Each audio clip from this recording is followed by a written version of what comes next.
Here's my little toolbox. I'm going to pick it up and I'm going to put it in the truck. That's the hardest part of the job. Here I've got a nice little hank of plastic rope, at least about 25 feet. You want it burned on the end so it doesn't unravel.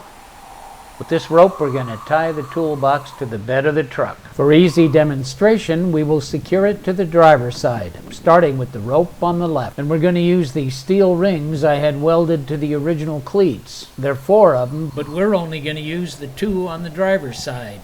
So we begin by securing our line to the ring closest to the cab. This is the working end, and we're going to pass it through the ring from left to right and proceed to make a basic knot called the bowline. First, we make a loop in the so-called standing end with a twist from left to right so that the out end crosses over the in end. Now pass the working end into the loop from below. Bring it around the standing end and back down into the loop. Pull the working end against the standing end and tug it all tight to look like this. Now we wrap our rope around the toolbox. We pull out the handle and go behind it to keep the rope tight to the box. Then we go around again and keep it snug all the way.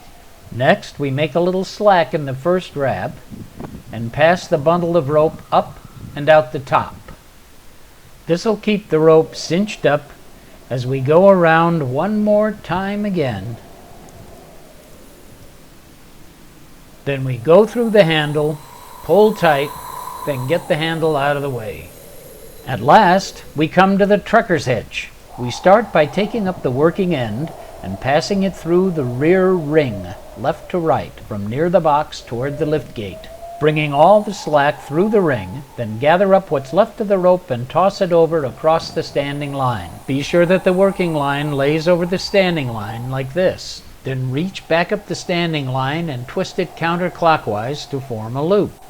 And on toward the working end, gather and twist up another loop. You don't really need 2 loops, but it makes for a better trucker's hitch.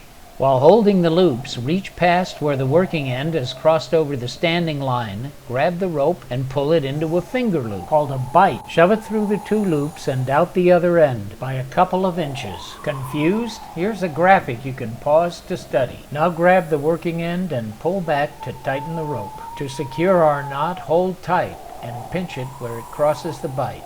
Then with your free hand, grab some slack from the loose end and form another bite. Pass this one behind the tight line and pull it tight. To make sure, pull some slack from the half hitch loop and pass that over and through the tight line, right beside your first half hitch. When that's tight, we're all right.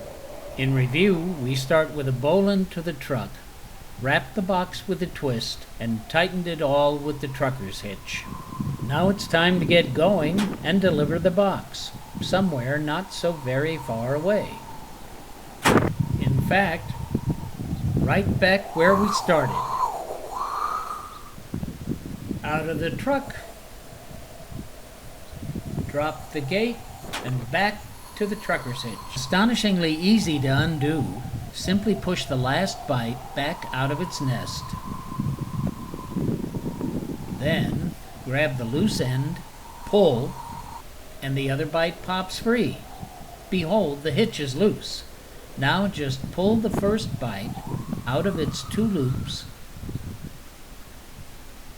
and it all falls apart. Ta-da! Next, we pull all the loose rope out of the ring before we turn our attention to the original bowline. When we push the standing line through the bite, it opens the loop and the knot falls apart.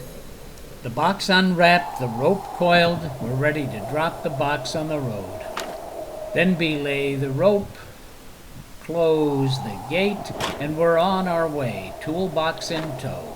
Fully confident that we got that trucker's hitch down pat. Goodbye.